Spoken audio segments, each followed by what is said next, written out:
Hey guys, in this video we're going to look at how Ethan holds banana on Inferno, so let's get started. So typically at the start of the round, Ethan, he's going to throw this molotov that bounces off the skybox and actually lands just behind the half wall like this. He'll usually do this for almost every setup that they do at the start of the round. Here you see another example where Ethan, he's going to throw that molotov that's going to land just behind half wall, and right here I want to highlight his teammate Tarek, where he's going to throw a smoke towards the bottom banana. Then he's going to throw a molotov towards logs as well as a nade. And Ethan, he's just staying posted up because he's waiting for Tarek's flash to be able to peek. So Tarek throws the nade, and then he's going to get ready with this flash. And this flash bounces just off the corner, and it's going to land just in front of the half wall. Ethan, he's going to peek off of it here as Tarek throws it. Then you can see that Ethan, just before he peeks with the flash, he does a little bit of a jump spot over the half wall just to see if anybody's there.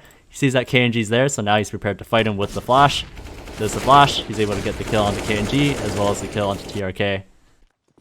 In this round, we're going to see Tarek throw the car smoke, and then he's also going to throw a flash for Ethan to be able to peek on the right side of the car. And this is a really good smoke to use to be able to get an early pick. So the smoke is actually a one-way, so if you see this from the CT's point of view, you can very clearly see the T. However, if you're the T, you can barely even see the CT at all. Here we'll see the roles flipped, so Ethan, he's going to throw that smoke, and then he's going to get ready to throw that flash just as Tarek rounds this corner. And then Tarek is going to be able to peek on the right side of the car with that smoke once again, extinguishing the molotov. In this round, we're going to see that Stanislaw is going to join them to do a 3B setup. So let's break down all the different components. So here we're going to see that Ethan, once again, he's just going to throw that half wall molotov.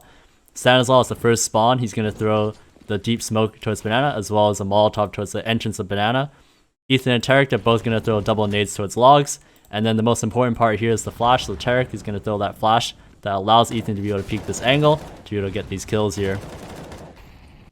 Here we're going to see another example. We're going to throw all their nades, the same combo as the last round that we just saw. However, what I want to highlight is the way they actually peek this. So here we're going to see that Stanislaw, he's going to get ready with that flash. Ethan's actually going to jump on Tarek's head to be able to spot this particular angle first, just above the half wall. And then the flash allows him to basically jump up on top just to see if anybody's up close. This is a reactive setup that you can use after you've done your 3B. So here we're going to see that Tarek is just simply going to have a flash out while Ethan just jump spots the half wall. The T's are going to put a little bit of pressure with this flash. And that's going to prompt Tarek to throw a flash of his own to allow Ethan to be able to peek this banana angle. And that's exactly how he gets his kill on the KNG. So here's a 3B setup that you can use if you have two molotovs and two flashes. So here, the person who has flashes, they're simply just going to throw car flashes. Then Ethan and Tarek with the two molotovs. Ethan, as the first spawn, he's going to throw a molotov towards the end of banana, towards the entrance like this.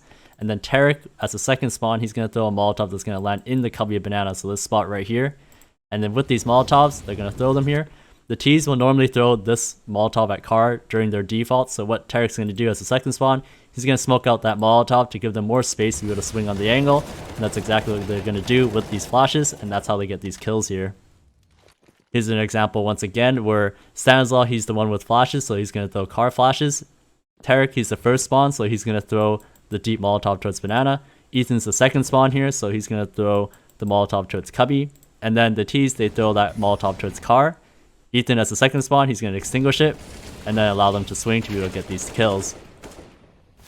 We're going to see another example of this, so we're going to see them throw those two molotovs, and here what I actually want to talk about is the fact that they don't have a close molotov, and the reason why they don't have a close molotov is to allow the first spawn to actually be able to hug the left side, to allow the second spawn to actually be able to peek from car or just in front of car. So by doing it this way, you actually get a bit more space towards this banana area, because you're basically flushing them either towards you like this, towards all the flashes and to your crossfires, or all the way back towards the steps to be able to allow you to get banana control.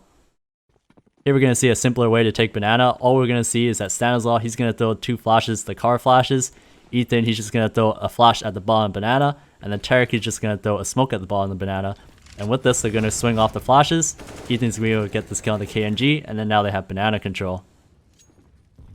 Now what I want to talk about here is the fact that EG, despite the fact that they actually had molotovs, they decided not to use them in this banana control. Now why is that? So if you think about this from the T side point of view, if every time you saw the CTs throw these molotovs to do banana control, after a while you'd start just giving it up to them. You wouldn't even bother wasting any resources on it, you wouldn't even bother fighting it, you just let them have it and then start playing a retake setup. So what EG is actually doing here is that by saving their molotovs, they're actually saving the molotovs for the actual site hit itself. They're gonna let the T's retake towards this banana area, they're gonna let them use their resources, and then by the time the actual site hit happens, they still have their two molotovs as well as their smokes. So that's why it's important to mix up the way you take banana. You don't want to unnecessarily use utility if you don't have to. Here's another example where we're going to see Tarek and Ethan. All they're going to do is just simply throw double nades towards the cubby, as well as a deep smoke at banana. Ethan's going to add on another close molotov just in case. But here, like I mentioned before, that if the T's are just simply going to give up towards the banana area, there's no reason for you to always use all of your nades whenever you do banana control. So sometimes you may want to use these nades more reactively. So right here, we're going to see that EG, they're mostly on a pistol buy, and they're going to try to find the right timing to use these nades. Liquid have started off by throwing a car molotov, and then here we're going to see them throw the half-wall flash. So now it would be a pretty reasonably educated guess that this player would probably go towards logs to throw the next step of this default, which would be to throw a molotov either at the corner or towards the sandbag area. And this is the timing that they're exactly using here.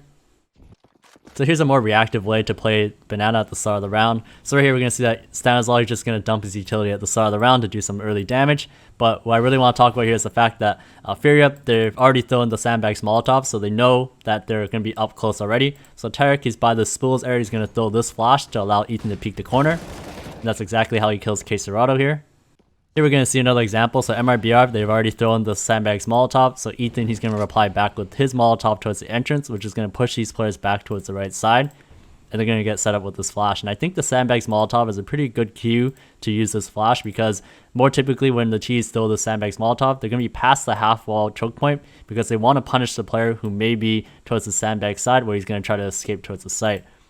So here we're going to see that Ethan, he's going to get very close towards the entrance. Tarek is going to go towards spools, so he can line up this flash. He throws the flash, which allows Ethan to be able to peek this and get this kill on the taco, and as well as these T's that are trying to trade onto him. So here we're going to see Ethan, he's going to be solo banana as his teammates are going to be pushing towards mid. So Ethan is going to start off by just throwing an early molotov towards a half wall. He's going to throw a nade, and the whole goal is to not be afraid to use your utility. So you can see that as he falls back, he's also going to throw another smoke towards the entrance, and the whole idea is that you don't want this player who may be soloing towards banana, you don't want him to have a direct 1v1 fight against you. You want to make sure to use all your utility to prevent that from happening. So half wall control is really important. So right here we're going to see that Tarek is going to boost Ethan on top of the half wall here to be able to spot down banana. And by having half wall control, it basically allows your teammates to play a 4A setup while you just spot down towards B. And as soon as the T's start putting pressure on your banana, you can simply just fall back with your smoke out and allow your teammate to be able to rotate back towards B to be able to help you.